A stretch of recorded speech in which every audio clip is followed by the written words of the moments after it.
आपण ही दृश्य बघत आहोत। विरोधकांकडून आता आंदोलनाला सुरुवात करण्यात आली आहे। ईव्हीएम विरोधात आज विरोधकांकडून आंदोलन केलं जातंय। विजय वडेट्टीवार हे देखील या आंदोलनात पुढे उपस्थित असल्याचं दृश्य आपण बघत आहोत। तर अंबादास दानवे, भाई जगताप विरोधी पक्ष नेते अर्थातच माजी विरोधी पक्ष नेते विजय वडेट्टीवार हे देखील इथे उपस्थित आहेत। भास्कर जाधव असतील, संपूर्ण महाविकास आघाडीच्या नेत्यांकडून हे आंदोलन केलं जातंय। ईव्हीएम विरोधातलं हे आंदोलन आहे। एकीकडे महायुतीकडून विरोधकांना आत्मचिंतन करण्याचा सल्ला दिला जात असतानाच विरोधक अजूनही या आंदोलन करण्यावर ठाम आहेत। सतेज पाटील, भाई जगताप, अंबादास दानवे तसेच भास्कर जाधव, विजय वडेट्टीवार हे देखील या आंदोलनात उपस्थित आहेत। तर आपण ही दृश्य बघतोय। आज आंदोलन केलं जात आहे।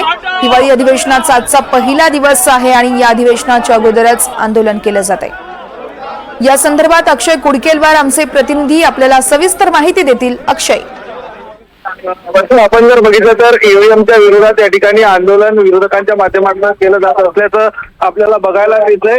आपल्या सोबत अजय चौधरी यांच्याशी आपण बातचीत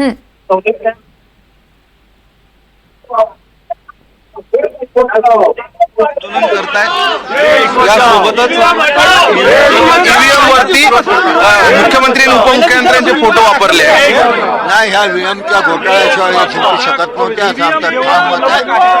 महाराष्ट्राचे जे एकंदरीत चित्र होतं निवडणुकीचं पूर्व ते आपल्याला साऱ्यांना माहित नाही आणि या सरकारचं सत्ता परिवर्तन हे नक्की होतं।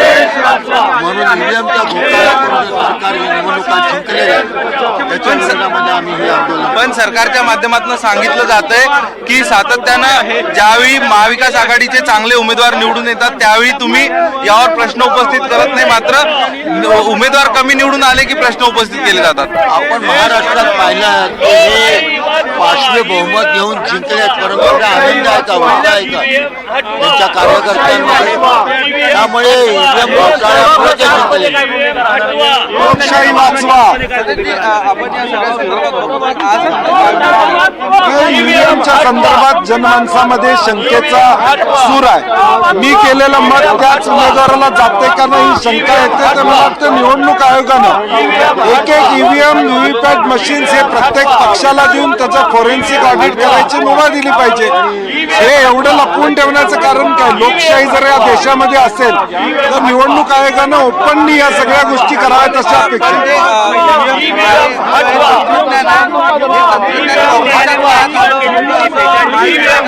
तंत्रज्ञान काय आलं आणि आता त्या तंत्रज्ञानात काय केलं जातंय हे महत्वाचं।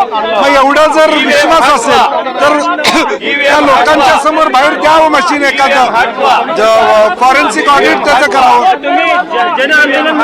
आपण बघतोय वर्षा ही सगळी दृश्य या विधान भवनाच्या पायऱ्यावरची मोठ्या प्रमाणात आंदोलन केलं जात आहे। पुन्हा एकदा आपण काय झालेलं खाली घ्या। प्रश्नोत्तराचा तास नाही, लक्षवेधी नाही, हे अधिवेशन फक्त आणि फक्त त्यांना इकडे सत्तेचा जो माज आलाय तो दाखवण्याचा ते प्रयत्न करतात। काय अधिवेशनात तुम्ही तरी सांगा काय अधिवेशन आहे? मंत्रिमंडळ खातेवाटप झालेले नाही, तेच आश्चर्य वाटतं। या महाराष्ट्राच्या इतिहासामध्ये कधीही असं घडलं नव्हतं जे घडलेलं आहे। इतकी वर्ष आम्ही बघितलं अशा पद्धतीने अधिवेशन होत नाही। नागपूरच्या अधिवेशनाला महत्व आहे, परंतु आता प्रश्न कुणाला विचारायचे? शेतकऱ्यांचे प्रश्न कुणाला विचारायचे? बेरोजगार तरुणांचे प्रश्न कुणाला विचारायचे?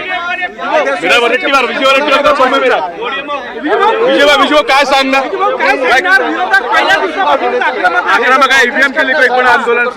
देखो, ये सरकार जो बनी है ये ईवीएम से भरोसे बनी है। ये पूरे जनता का आक्रोश है। मार्कड़वाड़ी से लेकर तो हजारों गांवों ने ये डिमांड क्या है कि हमने वोट नहीं दिया, फिर भी हमारे यहाँ पे तो इसीलिए हमारी मांग है कि ये चुनाव जो हुआ है वो जनता का जनाधार नहीं है। ये ईवीएम के वजह से पूरे दुनिया ने ईवीएम को नकारा है। तो ये क्यों करते हैं कि ईवीएम के भरोसा पूरे दुनिया, और ये जो इनको मिल रहा है ये लोकशाही खत्म करने का इनका इरादा है। हम यही चाहते हैं कि आने वाले चुनाव जो बैलेट पेपर से हो, ईवीएम को हटाया जाए और ईमानदारी सरकार की दिखती है वो दिखाए कि तुमको जनता का मैंडेट मिला है, तो ये बताओ